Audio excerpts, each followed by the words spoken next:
आनंद मोहन की रिहाई का विरोध बीजेपी के बड़े नेता सुशील मोदी ने किया है और सीधा आरोप नीतीश कुमार और तेजस्वी यादव पर लगा दिया है।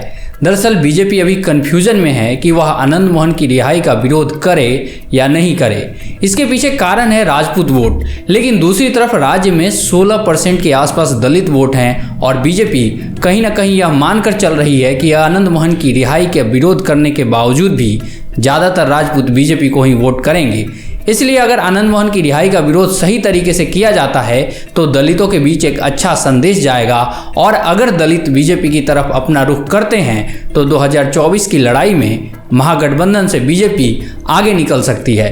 दरअसल बिहार में 13 ऐसी लोकसभा की सीटें हैं जहां पर दलित वोट निर्णायक भूमिका में हैं। गया, नवादा, नालंदा, औरंगाबाद, वैशाली, सासाराम जैसे इलाकों में दलित वोटरों का जो वोट है वो हर सीट पर 3 लाख से ज़्यादा है। ऐसे में अगर बीजेपी दलित वोटरों को अपने साथ जोड़ने में कामयाब हो जाती है तो कहीं ना कहीं 2024 की लड़ाई जबरदस्त होगी।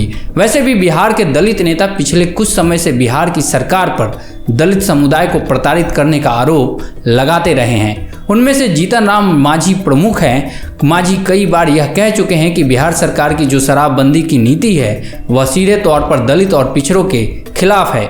इससे दलित युवाओं को परेशान किया जाता है और वह कई बार इस कानून को खत्म करने की या इसमें सुधार करने की मांग कर चुके हैं। तो दूसरी तरफ पासवान समुदाय है जिसकी आबादी बिहार में लगभग 7% के आसपास है और उसके नेता फिलहाल चिराग पासवान हैं, जो कि बीजेपी के कहीं ना कहीं नज़दीक ज़्यादा दिखते हैं क्योंकि उनकी खुली अदावत नीतीश कुमार से रही है।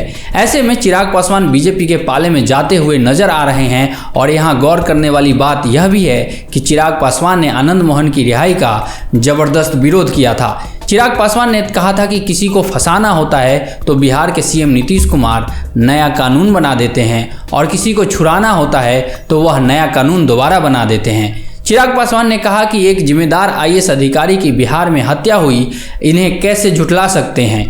उस अधिकारी की हत्या करने वाले को रिहा करने के लिए नियम कानून में बदलाव कर दिया जाता है, यह सही नहीं है। और अब बीजेपी कहीं ना कहीं दलित वोटों को अपने पाले में लाने के लिए नया गेम खेल सकती है। हालांकि चिराग पासवान के अलावा जीतन राम मांझी के बारे में कहा जा रहा है कि वह एनडीए में देर सवेर शामिल हो सकते हैं और अगर ऐसा होता है तो 16% दलित वोट में से 10% वोट जो है वो इन्हीं 2 समुदायों का है जिसमें मुसहर और पासवान समुदाय आते हैं। ऐसे में बीजेपी अगर कुछ राजपूत वोटों को अगर खो भी देती है तो वह दलितों का वोट अपने पास लाकर अपनी लड़ाई को मजबूत कर सकती है।